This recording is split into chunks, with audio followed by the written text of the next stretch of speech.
Welcome to Real Talk for Real Teachers. I'm Dr. Becky Bailey, the creator of Conscious Discipline, expert in education, child development, and a lifelong learner and teacher. For those listening who are not aware of Conscious Discipline, it is a comprehensive self-regulation program that integrates social-emotional learning, school culture, and discipline. So what are real teachers? Real teachers are real people who have life both inside and outside the classroom. Sometimes a lot of us forget that. Real teachers live, like all of us, in a sea of relationships. Some of those relationships are uplifting, and some seem to drain the life force right out of us. Real teachers may have difficult people in their home lives. Some could be relatives. Yes, that could be true. Some are friends, and some might be struggling with their own significant others. Many days they wake up feeling blessed to be alive, and some days they can't be bothered. And yet, real teachers show up at school and give their heart and soul to others each and every day. Real Talk for Real Teachers is a growing community of loving professionals who seek to love themselves as much as they love others. So today, we're talking about a very interesting topic. We're talking about working with the most difficult. Now, this is the most difficult coworkers, the most difficult parents, and the most difficult children. So life is just a giant web of relationships. Human beings are social creatures. Our brain is a social organ and develops through relationships. Now, I hope everybody heard that. Let me say it again. Our brain develops through relationships. The quality of our relationships shapes the function of our brain. Each of us are deeply entangled in countless relationships throughout life. And it's certainly natural to gravitate towards those relationships that bring us the most happiness and growth and fulfillment. However, despite our best efforts, we sometimes find ourselves dealing with challenging relationships and difficult people. And navigating these interactions is, let's just call it, we can call it a blessing. Okay, let's not. It's a mess. But it often results in stress, tension, and anxiety that negatively impacts our mood and ability to do our job. And it exposes ourselves and everyone around us to an unpleasant emotional toxicity. I hear teachers tell me all the time, I can deal with the children. It's just the parents or my coworkers that are killing me. Since the brain develops and is organized based on the quality of our relationships, Conscious Discipline is designed to give us the mindset and skill set to improve all of our relationships, especially those we find difficult. One thing to hold in mind, and it's hard for me at times, is that when dealing with difficult people, whether they're children or adults, they are always, and I mean always, doing the best they can from their own level of consciousness. Now, in Conscious Discipline, we divide consciousness into 3 basic states: survival, emotional, and executive. In the survival state, all sensory input is perceived as a threat. No matter what you say or do, it is perceived as a personal attack to the other person. So if the person's in the survival state and you're talking, they're going to perceive it as a personal attack. Relationships in the survival state consist of attack, defend, cycles of communication. And we've all been there. In the emotional state, sensory input is perceived as unfair, irritating, or judgmental. No matter what you say or do, it is perceived as not good enough or condemning in some way. We've all been there too. So relationships in the emotional state consist of making wild, inaccurate judgments of others and ourselves and sharing it with others as much as possible, aka gossiping. In the executive state, we have a choice of how we hear, see, and feel about an interaction. We can override impulses and insecurities enough to hear a different point of view, see things in a different light. Our relationships can consist of the possibility of accepting and negotiating differences. This is just how the brain works. It works like that in any culture and any language. Taking another person's internal state, perception, and reactions personally is, and I'm learning this over and over again, not our wisest course of action, nor is making judgments as to the behavior of others as being good or bad helpful. They simply are reacting to input received from their pre-programmed conditioning from childhood. So here's what it's like. It's like looking under the hood of your car and yelling at the dead battery saying, "Why are you doing this to me? And what have I done to deserve this? And why do you hate me so much? And why are you acting disrespectfully? Just turn on." Sounds silly, but we do it many times throughout the day. We have a QTIP strategy in conscious discipline that stands for quit taking it personally. It requires practice, but it's powerful. So today I've invited Allie Oliver to talk with us about how she's dealt with difficult adults, children, and parents from a principal's perspective. Now, Allie's been a principal for 10 years.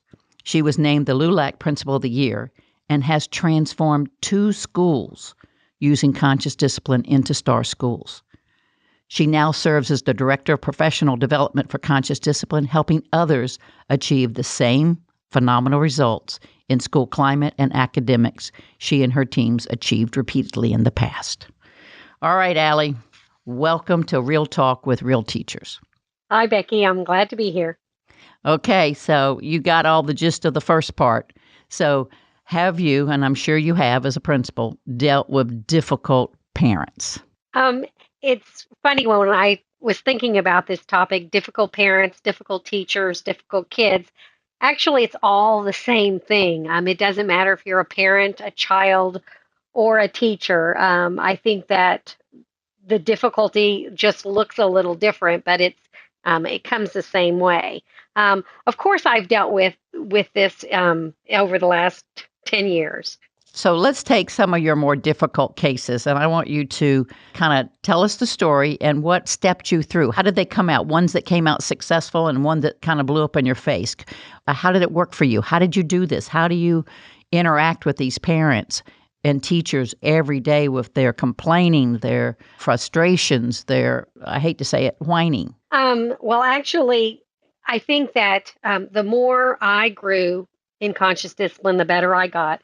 As you know, you're constantly working on it daily because it's our second language. I think that when I look back, when someone came to me to complain or with an issue, the biggest thing I did was I took it personally. I felt like, I had to solve their problem or I wasn't doing my job. I don't know if that makes sense or not, but Yeah, totally. No, I get it. working through conscious discipline, I realized, when someone comes to me, or if someone comes to me upset, or an adult comes to me with a problem, um, they want to be heard. So, first thing I need to do is tell myself, this is not about me. It's not about something I did. And I have to listen to them. And I think what's helped me the most is to sit back and try to listen to what they have to say from their point of view. When they're coming to me, telling me their story or complaining, whatever it is how is it I have to look at it from their perspective, and I can't take it personally. I just am amazed at how often do you pull that off? Seriously now. Okay, in the beginning, it was harder. As the more I practice it, I have this little ritual. When I hear some, this is as from teachers. There are some. You have your triggers, and basically knowing what your triggers are. One of mine is whining and complaining. I have some people in mind. I'm not going to mention their names, but I can hear them coming. And as I hear that, I literally tell myself, okay, Allie, you've got this. Take a deep breath. Remember, this is not about you. Listen to what they have to say because they're coming to me for a reason. Whether I think it's whining or complaining, they have an issue. So at that point, more times, and it depends on how I am. If I've had a really rotten day, I'm probably not going to be quite as good at it as if I've taken some deep breaths and I'm ready for them. Yeah, so that makes sense. So you hear the little click, click, click, click of their feet coming down the hall, and you're already preparing yourself, just like we prepare ourselves to interact with a child who's very upset. So this constant preparation of ourselves to interact in a more calm and effective way. Now, what happens if you just get a surprise attack, like, oh, here comes a guy and he's got his hands in his pants playing with himself. And I know you get all kinds of stuff at your school. So really and truly, when I get surprised, before I have conditioned myself to really take a deep breath, I know when I'm holding my breath, so I can feel that in my body. So the first thing I do is take a deep breath and try not to react. So if I can keep my mouth shut long enough to look around the situation and then handle it from there. It's what I've learned over time is it's best to let the person vent or say what they have to say. While they're doing that, I'm breathing. I'm not trying to create a story in my head. And when they're finished, it's having some empathy for them. I understand this is how you're feeling. So I try to reframe it when they think the world is against them is, I can tell by your body language, you seem really frustrated. And then it's amazing how you can just see them look at you like you get me. You understand what I'm talking about. I think that really helps. Um, I think back long ago, I had a parent, a young parent, who her child was extremely disruptive. He had a lot of behavioral issues. And in the past, she was constantly called, come up to the school, come up to the school. So when I had this child, I called her and she's like, What? What now? And, I said, I'd like to just talk to you about some of the things you're experiencing. And when it became more of a conversation, of her just telling me, what's going on, tell me some things that you see with your child. Um, it kind of just calmed things down. We were able to work through it. And what it was she was young. She had no structure in her life. Obviously, he had no structure. So we worked together and created a plan. And interestingly enough, this was probably, I can't even begin to tell you the chaos that this child had in his life. And after, conscious discipline isn't something that changes your life immediately, it's practice. So I would say probably 6 to 8 months later, she came up to me in the hallway, and this is the mom. And she said, Miss Oliver, I just want you to know, just putting some structure, she said, putting the picture routines up in my house has changed our lives. And, that's simple as teaching routines. So I think that knowing that, when parents come to you or when teachers come to you, they're coming to you with what they have, you know. Yes, and if they come to you, again, it's important to remember, if they come to you in an emotional state, they're going to blame you. And if they come to you in a survival state, they're truly going to attack you. So, does knowing that help you? Knowing that that's just how the brain works, and that's the way they're coming, and then that's not what they're meaning. That's not the real reason they're there. That's what I'm hearing you say. That I can hear past that attack, past that blame, and try to hear what's really going on. Is that what you're saying?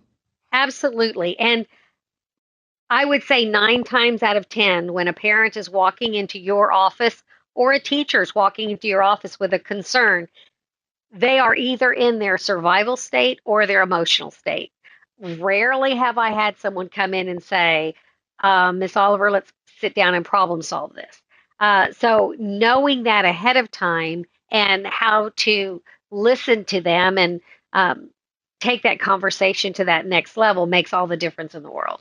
Now, you have a time where you actually reacted unconsciously that you can share with us? And did you catch it, or did you catch it the next day, or did it go on for the whole year? With Because with me, I tend to fall into my emotional state.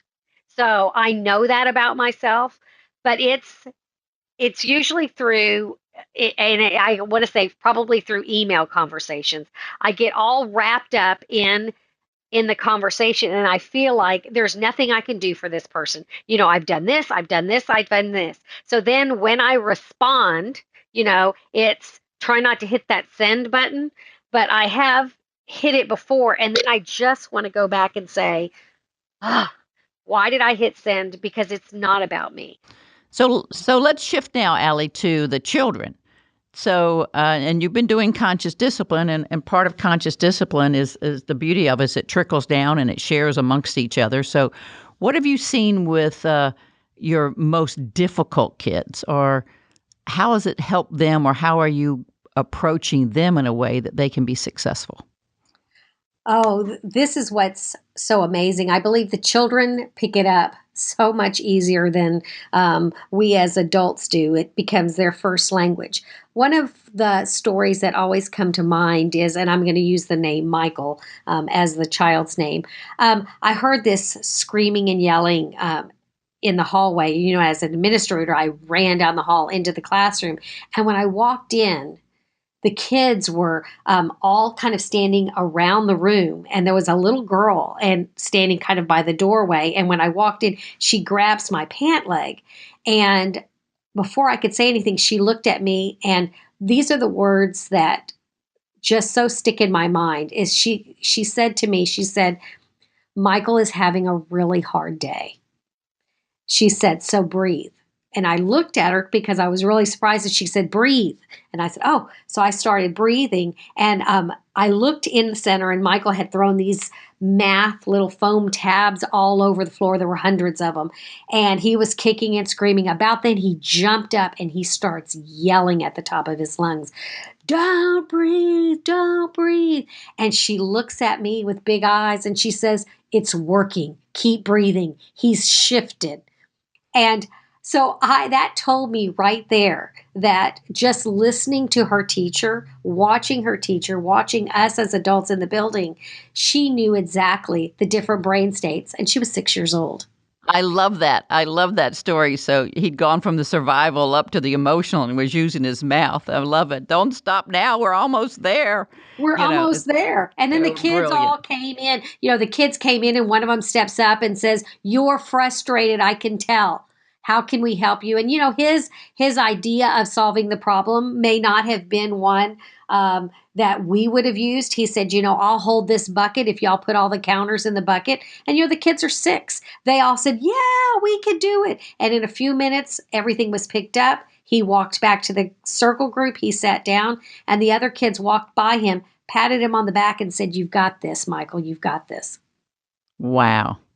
Wow. So I guess the moral of this story is if we can do it, if we as adults can calm ourselves down enough to solve our problems in a gracious way with one another, open our heart enough to see from someone else's point of view, listen enough, and as you say, shut up enough, then it will automatically just trickle down and we will all help one another be successful one day. And I think Michael and his class showed us a great lesson for all of us.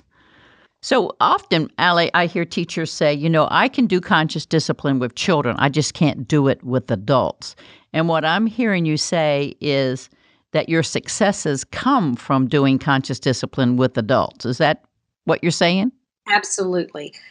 Okay, so, and let me ask you one more thing then. Have you ever had the police in there? Has anyone ever been hauled out of your school, an adult? Well, actually, yes, several times we've had the police come. We've had people escorted out of the building. Yes. And so how did you handle that situation with yourself and with those like in the office that are watching you do this?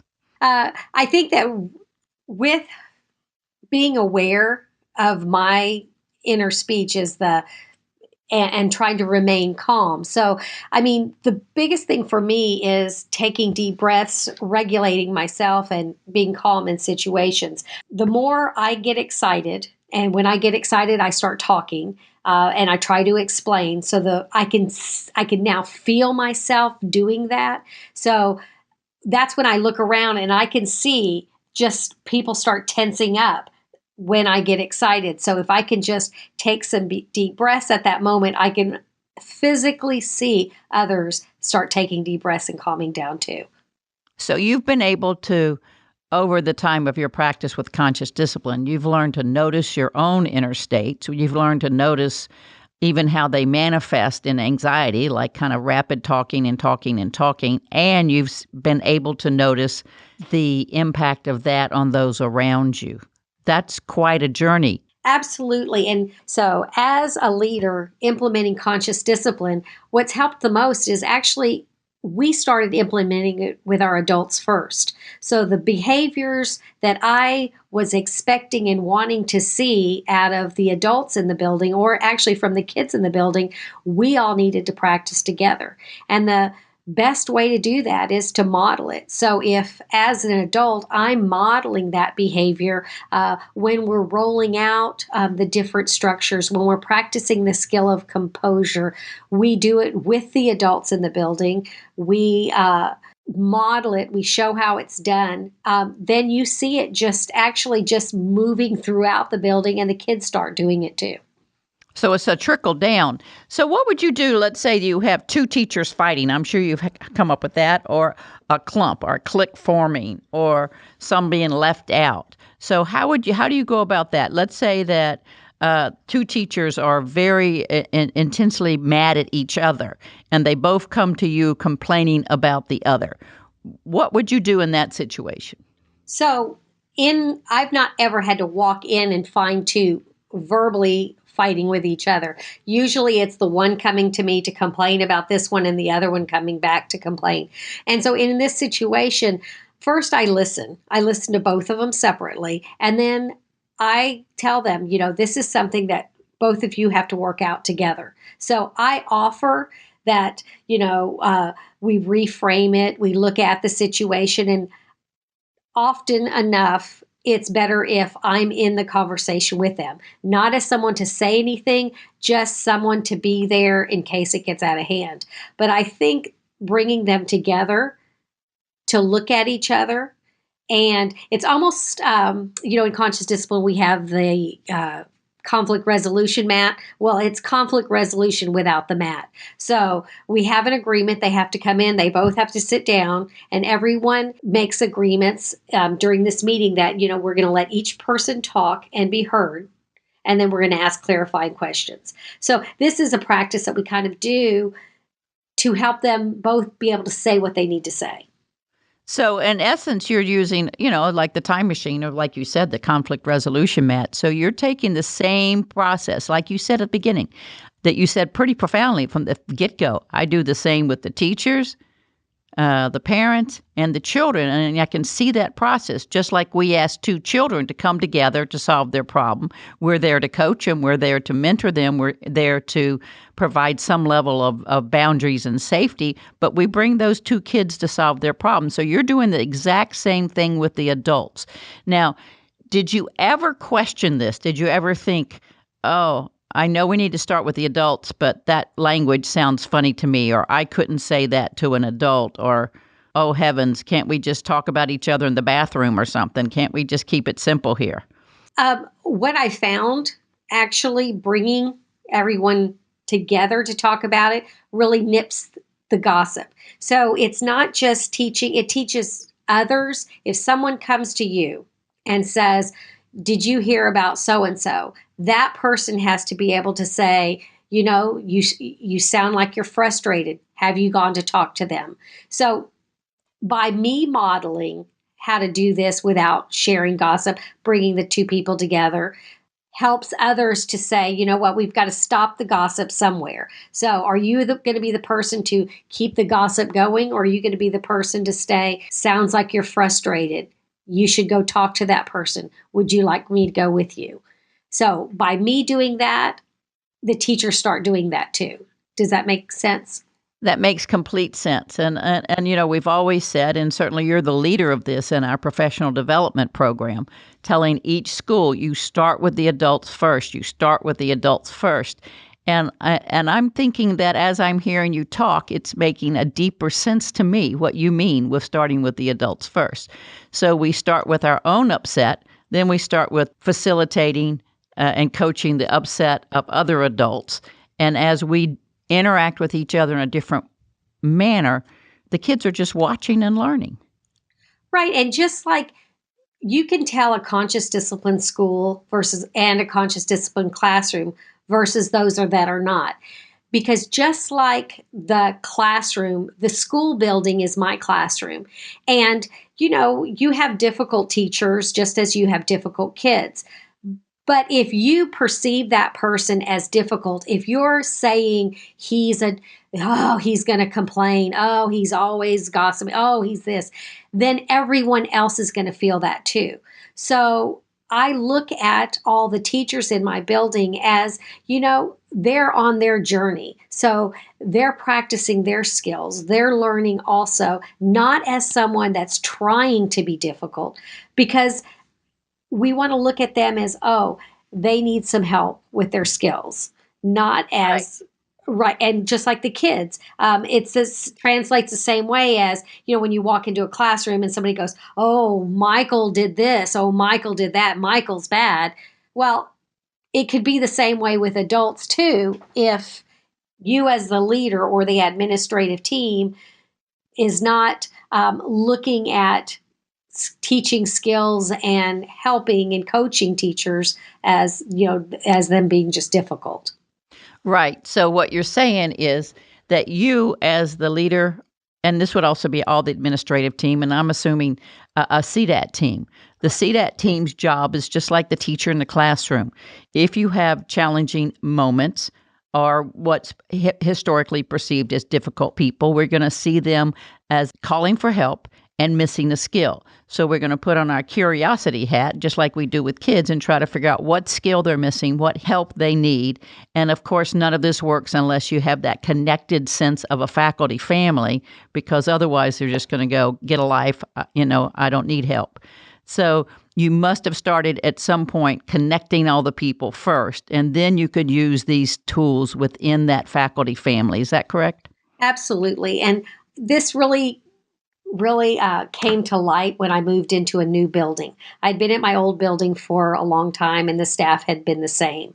So moving into a new building, we had, when I walked in, I realized some of the pre-kindergarten teachers didn't even know the teachers on the second floor. And that was interesting to me. So getting everyone together so that you can see things, it's always you blame the other grade for the kids not knowing, oh, they didn't learn that in first grade, they should learn that first grade. Oh, and fifth grade teachers thinking pre-K teachers don't know what they're doing. So it's almost like bringing everyone together. So I made it, we created a lot of school jobs and committees where pre-K teachers were mixed with fifth grade teachers so that they get to know each other on a personal level, just not on, the school level.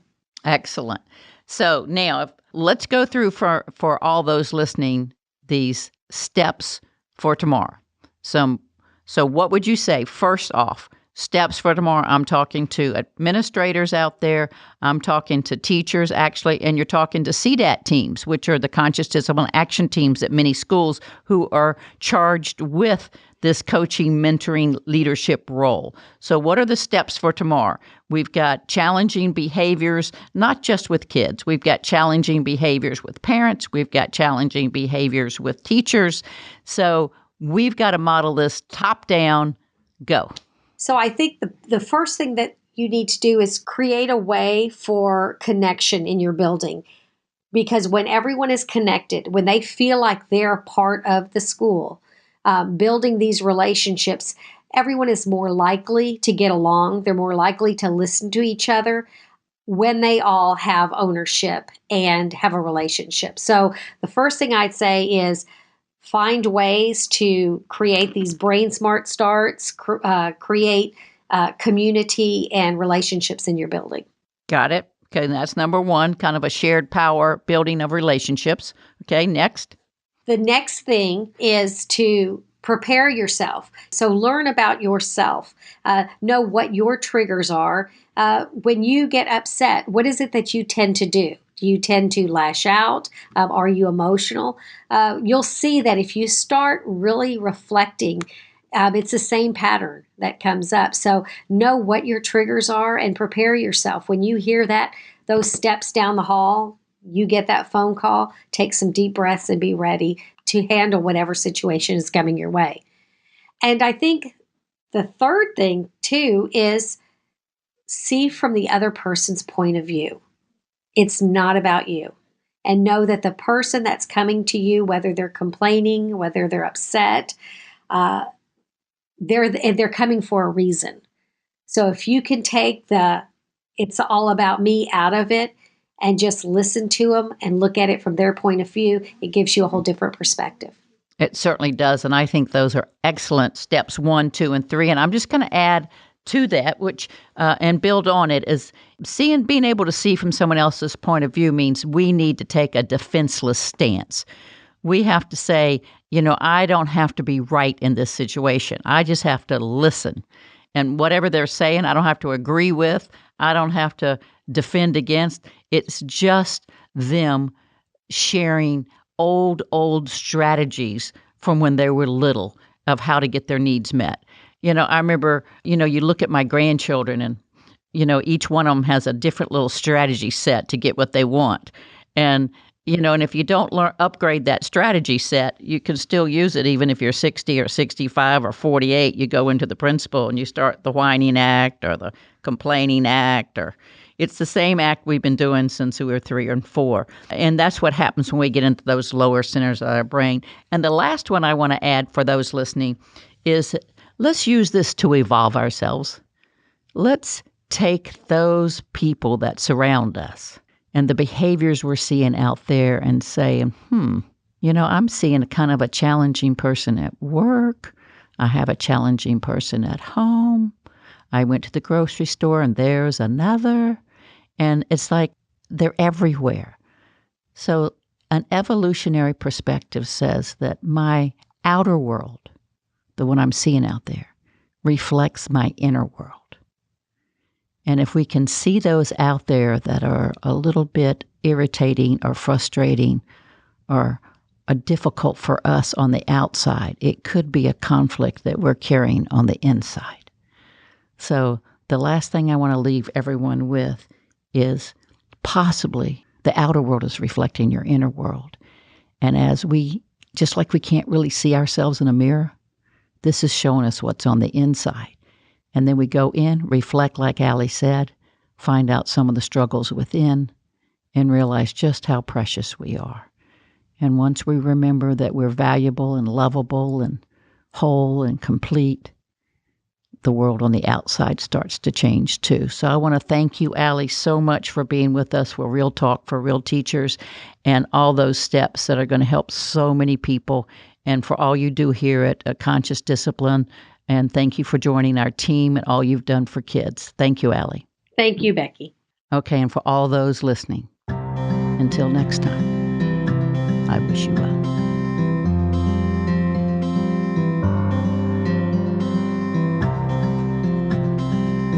For more episodes of Real Talk with Real Teachers by Dr. Becky Bailey, visit consciousdiscipline.com/podcasts.